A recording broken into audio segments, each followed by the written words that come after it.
Hello, my name is Stephen Wright. I'm a career coach here at Career Mentor, and we help high-performing financial services professionals make their next smart career move.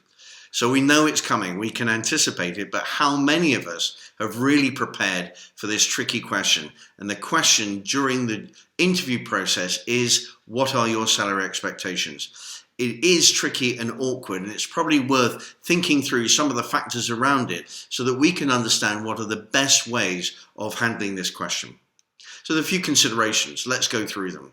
The first is, when in the process is this question being asked? If it's being asked at the beginning, then it's probably being used to filter out those candidates who are too expensive or not right for the role because of the number that they've got in mind. And that question may be being asked by a recruiter or by somebody within the organization. If it's at the back end of the process, then it may mean that they really like you, they want to hire you, they want to sell to you, and they want to offer you the job, but they want to pitch their offer at the right level. So they just want to get the right number. So when in the process matters. Also, who's asking the question matters as well. The recruiters and other people we've talked about, but think through who is asking this question, what is their role in the recruitment process, and what is their level of influence as to whether or not you're going to be hired. So those are a couple of things just off the bat. The next thing to think about is that you don't know how to answer that question until you really understand what this job is all about. What are they expecting you to do? What is the value that they are expecting you to add to that business? And what is that worth to them? How much are they going to expect from you in terms of days, in terms of hours, and so on and so forth? And what is your contribution to their organization going to be?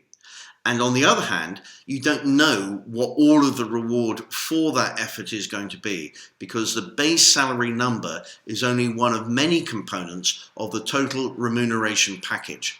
So also in the remuneration package will be any bonus that there might be, and that might be a fixed or a variable bonus. And if there is a bonus, then what is the stock component and what is the cash component? Also, there may be pension contributions, healthcare, a car, and other benefits. And only when you understand everything in totality does the base salary number make any sense. So those are considerations. What are you going to give and what can you expect in return?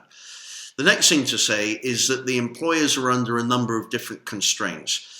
They want to be giving you a number which is fair to the market. So there is a market, and when I was headhunting, I would have a very good idea on how much different people at different levels in different roles were being paid, only because I was on the phone so much talking to a lot of people and the question of comp would come up so often.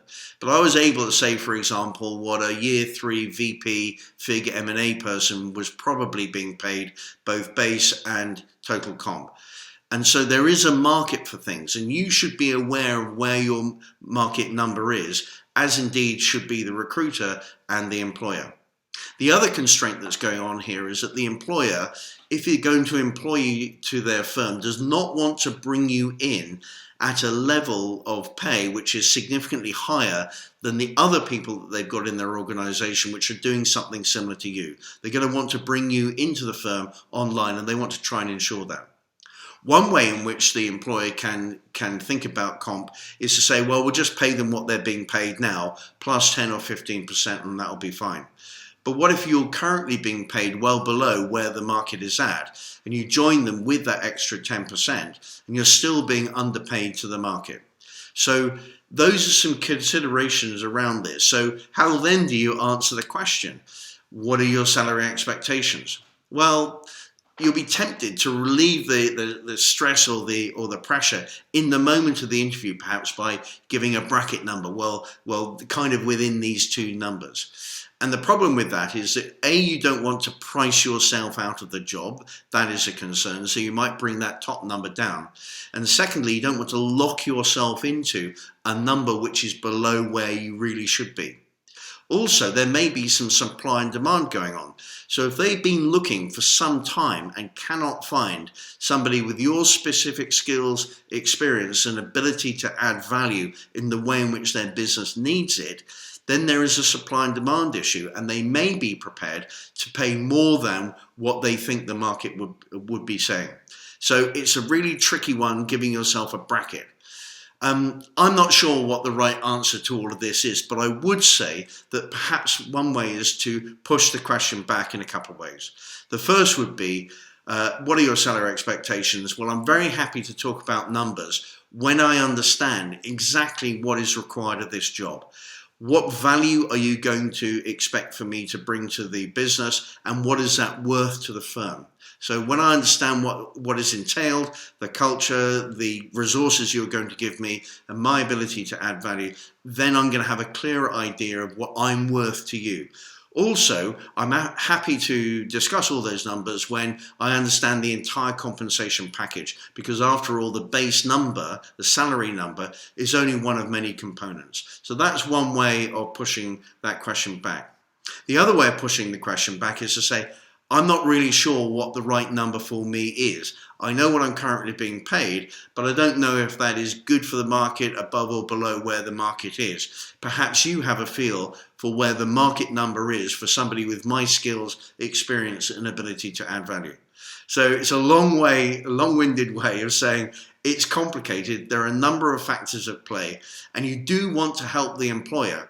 I think probably the best way to do this is to go through the interview process, really get under the cover of what they want and what they're expecting, have an idea about where the market is, and let them come to you with a compensation package that you can then discuss and negotiate.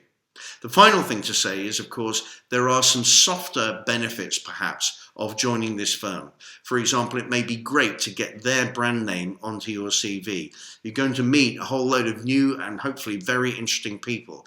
You will hopefully develop some new skills and improve your ability to add value. And plus, you might have a chance of expanding your professional network. So there may be softer benefits for joining their operation. I hope you found that useful. You may disagree with what I've said. I welcome any comments, good or bad, in the comments below. And of course, I'll be putting the link to the blog that I wrote about this in the comments below as well. So thanks very much.